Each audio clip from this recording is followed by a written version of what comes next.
I first began with advice from the original creators who generously shared an outline and some script of their tool with us, giving us a starting point to build on with the page topics, needs, and tools. So basically, I started building each of the pages and developed written instructions and with screen captures, and then started creating videos to help people learn how to use each tools. Some of the videos, took a couple takes because I wanted to make sure they stayed under that, 2.5 minute or so mark, so that it was more accessible to everyone. Watching a very long video, we know, is not the best pedagogical move.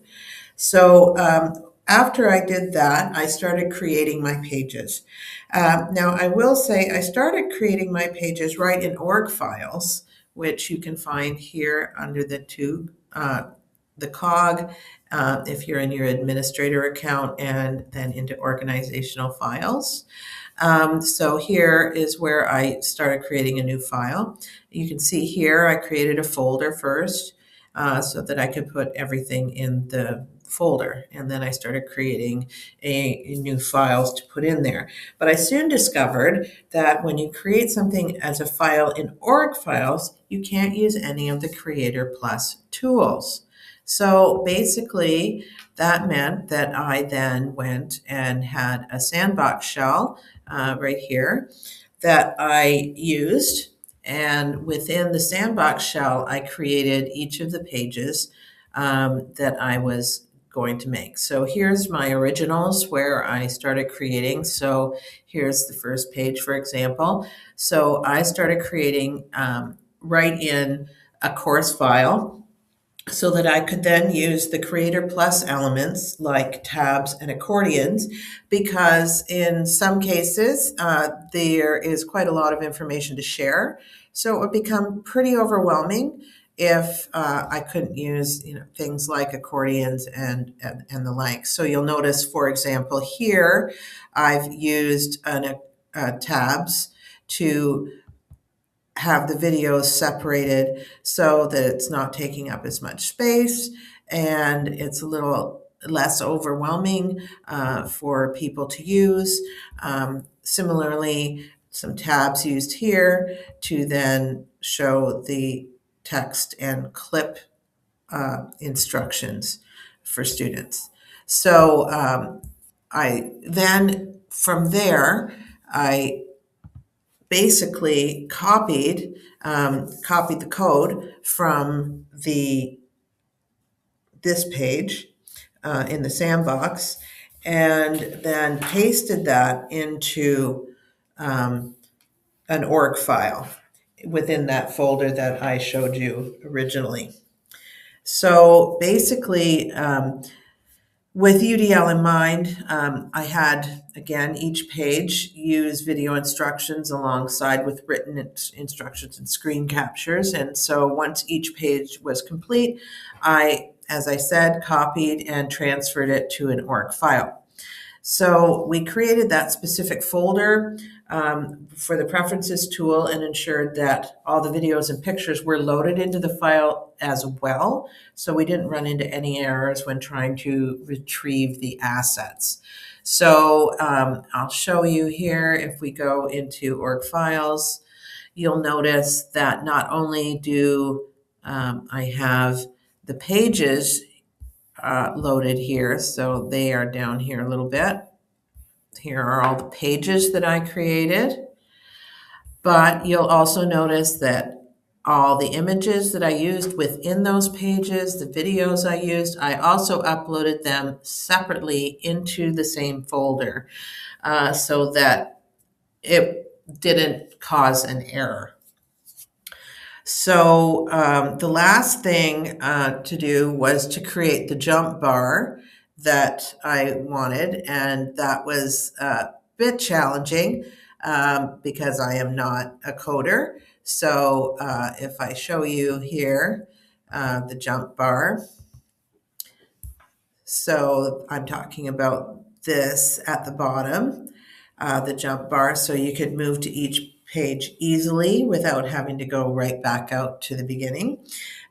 This was challenging, but Copilot actually made it a lot easier and helped me get started. So I described what I wanted and, and to Copilot and asked that I want some HTML code to create this jump bar, and described that I wanted 9 buttons. I wanted them to, enlarge as you hovered over them, and that kind of thing. And it gave me a starting point so that I was then able to load that HTML code into one of my pages to see, is this what I want? Is this what it's going to look like and what I want it to look like? And then I was able to finesse it from there to make it exactly the way that I wanted. So then we finally, the last thing we did was to create the actual tool itself.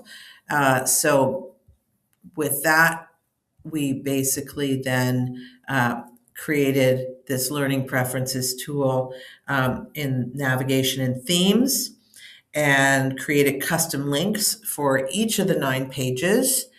And then we subsequently then also created the widget that educators can then also put in their courses, again, using those custom links for each of the 9 pages. I can show you how we went into navigation and themes. And here is where the custom links were created. So you can see each page has its own custom link. So I don't use a mouse, I prefer to write, etc. And then we created a link group. And you can see that link group similar to the educator tools, but here is the link group. So this is the one that we have shared to use with for educators to use. So if I just go into that link group, you can see I've named it, and here with it I've added the links that I wanted. So here are all those custom links for each of the 9 pages, and then selected share with child orgs and then save. So that's how we created the custom link group that was then shared so that educators could have it in their own course pages. In addition to how we created the group page, the custom links, if we go and look at one of the custom links that we created, again, we named it, we picked up the URL quick link from the org files, inserting that quick link. Again, had the emoticon and share with child orgs, and saved that to create each of the 9 pages of the custom links. And then, as I said, those were then created as a link group. Now, you'll notice that I showed you the link group and it had the icons, and that's what it looks like when educators want to share it in their courses. But with our nav bar on our homepage, it is strictly in text, and that's because this nav bar is text-based as opposed to icon-based. So it automatically flips to be the text-based as opposed to the grouping that you saw with the original one that was shared with educators. So that's basically how we created our learning preferences tool. We're continuously updating the pages as we gather more tools. Recently, we acquired TextAid as well as ReadSpeaker, so then the pages were updated to reflect those changes. For example, whenever a new tool comes into play, we make sure that the Learning Preferences tool includes all the necessary information. So that's how we have improved accessibility within our organization. simply by creating, an informational tool that's accessible for everyone and makes it easy to learn what's out there and how to use it.